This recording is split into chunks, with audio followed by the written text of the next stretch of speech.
Olá, meus amores, que Deus abençoe a vida dos irmãos, em nome de Jesus.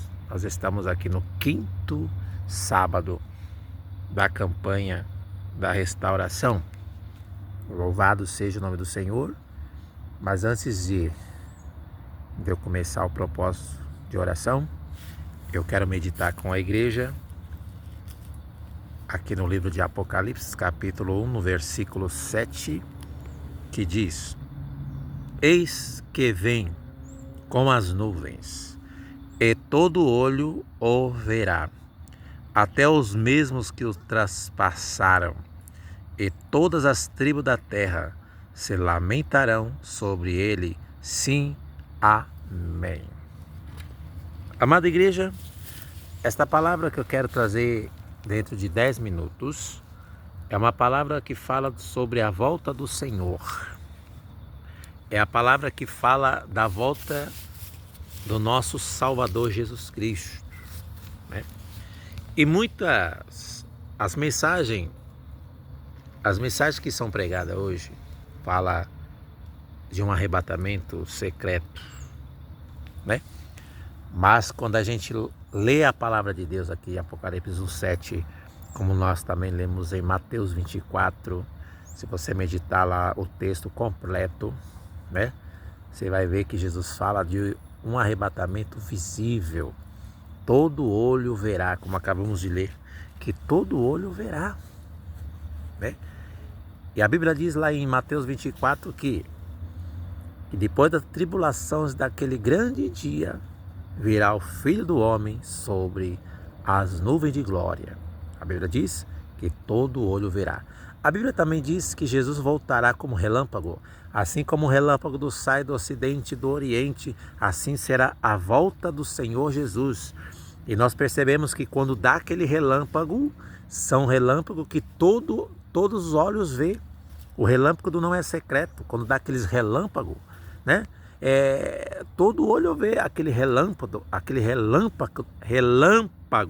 né, que dá sobre o céu, todo olho vê. E Jesus disse que ele virá como relâmpago. A Bíblia também diz que um vai estar no campo, um será deixado, um será tomado. E muitos dizem que nesse texto está dizendo, eles querem interpretar que um vai estar no campo, um será deixado, um será tomado. Aí eles querem interpretar que fosse um arrebatamento secreto, mas não é isso que o texto está dizendo, né? Se um será tomado, outro será deixado, isso quer dizer que ele vai vir de repente. A Bíblia diz que Jesus virá como um ladrão, de repente, né? E aquele que ficar é porque não estava pronto, não estava preparado, então ele vai vir de repente, como na hora que a gente menos espera, Jesus volta, né? Amada igreja, então, muitos acham, né, a pregação que hoje está sendo pregado, né, que está sendo pregado hoje, é que Jesus vai vir antes da tribulação. Só que aí eu leio a palavra de Deus e achei 12 versículos bíblicos da palavra de Deus que diz que a igreja passa pela grande tribulação. Amada igreja, a igreja de Jesus sempre passou por martírio. A igreja de Jesus sempre passou por tribulação. Um versículo da palavra de Deus que diz que agora eu não consigo guardar na minha mente, que eu esqueço rápido, né? Mas diz assim, que não basta apenas crer em Jesus, mas sofrer por Ele. Vem raciocinar comigo, que quando Jesus morreu na cruz do Calvário, ali começou a graça. Enquanto Jesus estava vivo, a graça ainda não tinha iniciado. Tanto que Jesus, ele cumpriu as leis, Jesus estava na lei, no tempo da lei. Mas a graça se iniciou com a morte de Jesus na cruz. Quando Jesus deu o brado na cruz do Calvário, ali se iniciou a graça. E você percebe que já no tempo da graça, após a morte de Jesus, os discípulos de Jesus, os apóstolos de Jesus passaram por perseguição, passaram por lutas, passaram por batalhas. Pedro foi crucificado de cabeça para baixo. Estevão foi apedrejado, né? João na ilha de Pátimo, antes dele ir para a ilha de Pátimo, ele foi lançado no caldeirão de óleo fervente. Então aquilo ali já era uma tribulação que os apóstolos de Jesus já estavam vivendo já no tempo da graça. Amém? No tempo da graça, eles já estavam vivendo a perseguição. Vamos abrir a mente. Jesus vai voltar antes da tribulação. Não, meu querido, eu não acredito assim. Eu creio que a igreja de Jesus vai passar por este momento de perseguição, que os apóstolos de Jesus passaram por essa tribulação. Os apóstolos de Jesus passaram por essa perseguição já no tempo da graça. A igreja de Jesus sempre foi de perseguição, né? Podemos olhar lá no Velho Testamento, que o Velho Testamento ela está junto com o Novo Testamento, né? Sadraque, Mesaque e Abednego, o espírito do anticristo já estava operando naquele tempo, quando Nabucodonosor levantou uma estátua e todos teriam que adorar aquela estátua, né? E aquele que não adorasse seria morto. Mas naquele lugar existiam 3 varões, que era Sadraque, Mesaque e Abednego. E esses 3 não se dobraram. Amém? Esses 3 não se dobraram. Então ali já era uma tribulação que os servos de Deus estavam vivendo, né? E eles não se dobraram. E por eles não se dobrar, eles foram lançados na fornalha de fogo. E dentro da fornalha estava o 4º homem ali, que guardou os 3 jovens da fornalha de fogo. Amém?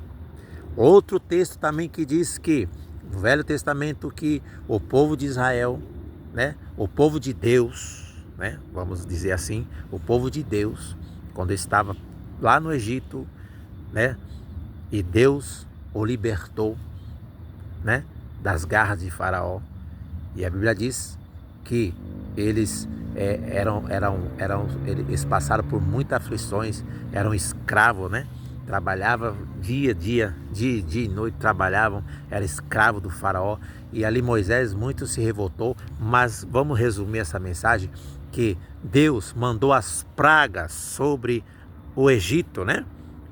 Para que Faraó viesse libertar o povo. Porque Faraó não queria libertar o povo, mas Deus enviou as pragas sobre o Egito, né? Então percebe que ali não houve arrebatamento secreto. O povo de Deus estava em meio às pragas do Egito.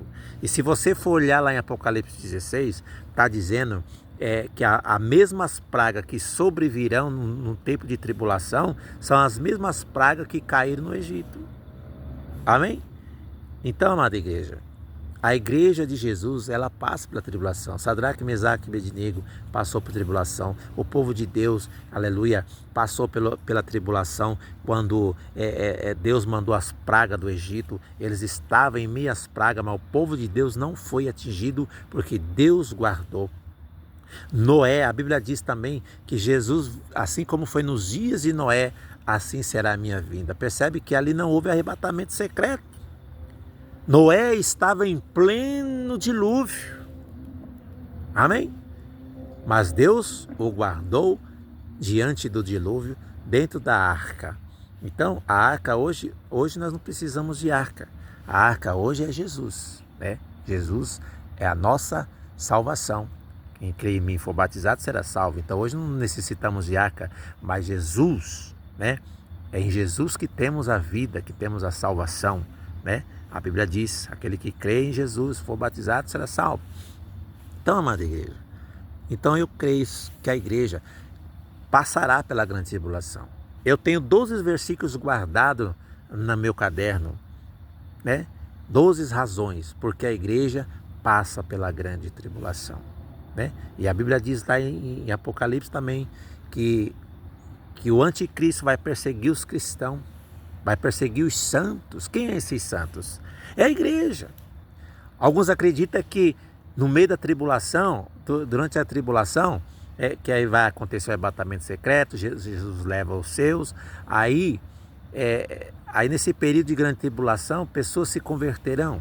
Só que eu estudando a palavra de Deus, eu tenho uma Bíblia de estudo que fala, né, que o Espírito Santo, ele vai estar agindo durante a tribulação, né? Então ele vai estar agindo durante a tribulação, né? Eu não vou entrar mais em detalhes nesse assunto, que é muito grande, que eu tenho um estudo da palavra de Deus lá guardado, tem um caderno lá com esse estudo, e fala da grande tribulação, que a igreja passará pela grande tribulação. Então eu não creio em arrebatamento secreto. Agora, se você crê no arrebatamento secreto, fica na sua fé, na sua crença, mas eu creio no arrebatamento visível, como nós lemos aqui, que Jesus virá sobre as nuvens, sobre a nuvem de glória, e todo olho o verá. Então, agora para encerrar, se você acredita que haverá arrebatamento secreto e que a igreja não passa pela grande tribulação, né? Então eu vou dizer uma coisa para você.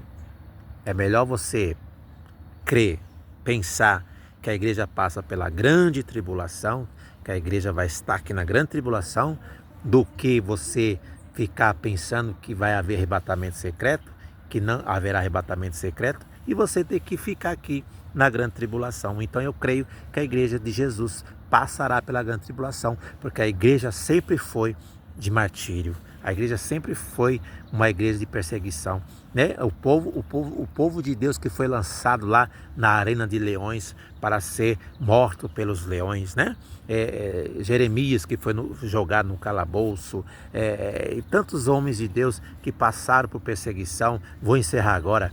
João, que escreveu o Apocalipse, João, que Jesus revelou o Apocalipse para ele, em plena tribulação, na ilha de Pátimo, ele foi arrebatado na ilha de Pátimo, em plena tribulação, ele escreveu as cartas de Apocalipse, e ele estava em tribulação, estava em perseguição, amada igreja. Então, a igreja de Jesus, ela vai estar aqui na grande tribulação, pode ter certeza disso, eu estou convicto disso, amém? Então, vamos estar firme com Jesus, vamos estar firme na fé com o Senhor.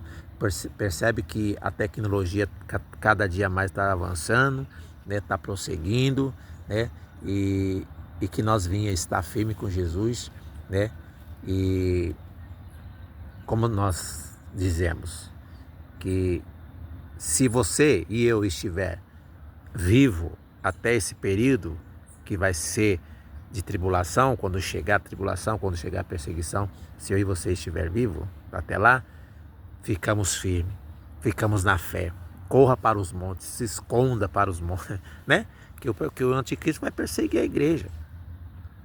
Aí ele vai colocar um sistema, uma marca, e aquele que não aceitar essa marca será perseguido e morto. E a Bíblia fala também que o justo viverá da fé.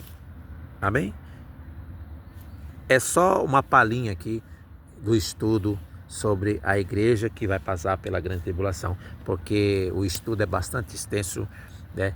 Tem bastante assunto a se tratar, e se eu for gravar tudo aqui, não caberia no vídeo, seria aí uma gravação de 1 hora, né?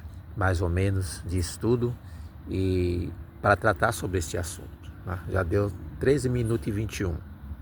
Então, fica com essa palavra, que Deus abençoe, em nome do Senhor.